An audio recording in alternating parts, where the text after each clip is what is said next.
Hey, I'm Coach Colin Costello with Shot Mechanics Basketball, and today I'm going to teach you 3 moves off the catch to absolutely scorch your defender. All right, so a lot of players think that you need to have a bunch of crazy drill moves to beat your defender. But in all actuality, the easiest way to beat any defender is to get them moving on the catch with some sort of, catch jab or some sort of move that we're going to talk about today. So today we've got 3 moves that you can add to your arsenal off of the catch that's going to manipulate your defender, get them sliding out of the way so you can easily attack the basket moving downhill. Now before we jump into it, I want to make sure you get a free copy of my 7-day shooting challenge. This shooting challenge is going to change the way you think about training your jump shot and probably increase your shooting percentage in the very first couple days and absolutely revolutionize it in 7, right? So all you got to do is click the link in the description down below. It's 100% free and you can join the thousands of players that are already in it. Now, the very first thing we want to think about is when you're catching the ball, right? We want to catch in attack mode. We want to catch in attack mode. The biggest mistake that a lot of young players make is, let's say we're running an offense and we swing the ball around, right? They're going to catch in kind of lackadaisical mode and then they turn to get ready to attack, right? The difference is I want to catch moving downhill and in attack mode. So instead of just waiting on the 3-point line like this for my teammates to pass me the ball, I'm going to get a little bit further out, and then as that pass comes, I'm going to catch in that attack mode moving downhill, right? And when I say downhill, I mean moving towards the basket. Now the reason for this is most of the time defenders are going to be in some sort of help side position, maybe denial, whatever it is. And so if you're catching moving downhill, when they're closing out, their first move is going to have to be to move with you, right? And so we've already got an advantage right out of the gate if we can get them moving on that catch. So the very first move I love is the catch, jab, and go. Catch, jab, and go, meaning you're catching and jabbing all in one motion and then going the same direction. So as the pass comes, I'm going to catch, and as I'm catching, I'm planning a 1-2, right? We're not going a 2-footed stop on this one. I'm planning 1, 2, and the second one's a forward jab step, just like that, keeping my back leg locked and loaded, right?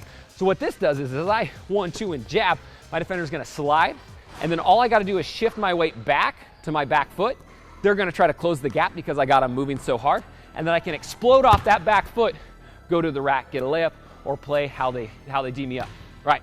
Now what generally works with this is you want to catch jab whatever direction the defender's moving away from, right? So if they're coming on a rotation this direction, I'm probably going to catch jab because I want to get them moving their momentum even further, right? If they're closing from the baseline and I'm getting a pass this way, I probably want to catch jab away from the pass, get them moving that direction, right? We want to read that defender just a little bit. But the beauty of a catch jab is as I catch, pop, pop, I get them moving before I've even decided to put my dribble down, right? From here we got all sorts of options.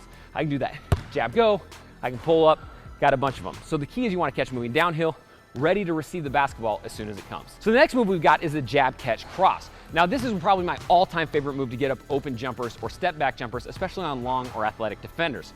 So it all starts the same where we're catch jabbing with that 1-2, right? So I'm catching with 1, jabbing with 2 at the same time. But from here, I'm jabbing, then I'm going to cross step before I put down my dribble, right? So I'm pop, pop, then I'm cross-stepping, and then before this pivot foot comes up, that's when my dribble goes down. So I'm pop, pop, jab, get them shifting, cross-step, I'm attacking downhill towards the hoop, right? I don't want to go out away unless I want to shoot a jumper, right? So I'm pop, going this way, foot comes across, ball comes out before foot comes up. Now from here I've got reads, right? As I jab them out and come through, I can go to the basket, get a finish, or I can shoot off of that separation.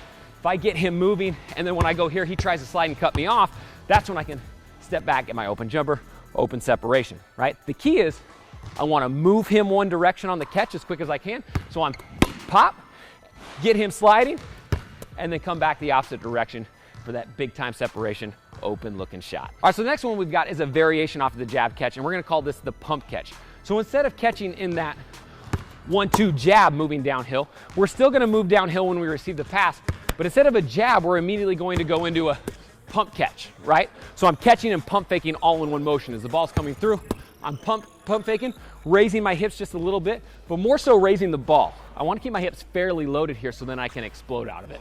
Now from here on the pump catch, the idea is we just want to get them moving some way, shape, or form on the catch, right? So you can think about if they're closing out and playing D on me, and I do this on the catch, they're probably going to fly or close, and now I can read their top foot. I can go the same direction, right?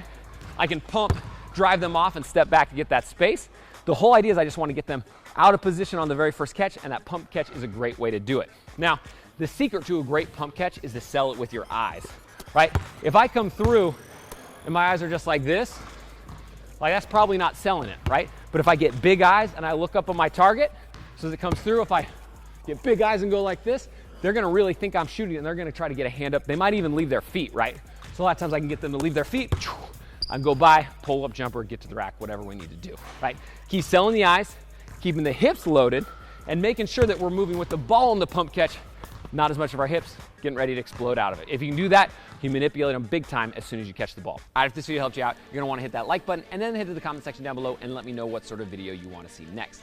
And if you're new to Shot Mechanics, don't forget you're going to hit that subscribe button and then also click the link in the description or this button down here to get a free copy of my 7-day shooting challenge. This 7-day shooting challenge is going to revolutionize the way you think about your training, and we're going to help you hit more jump shots in 1 week. I guarantee it. So you're going to want to check that out. Again, I'm Coach Colin Castell with Shot Mechanics Basketball. Thanks for watching, and until next time, splash on.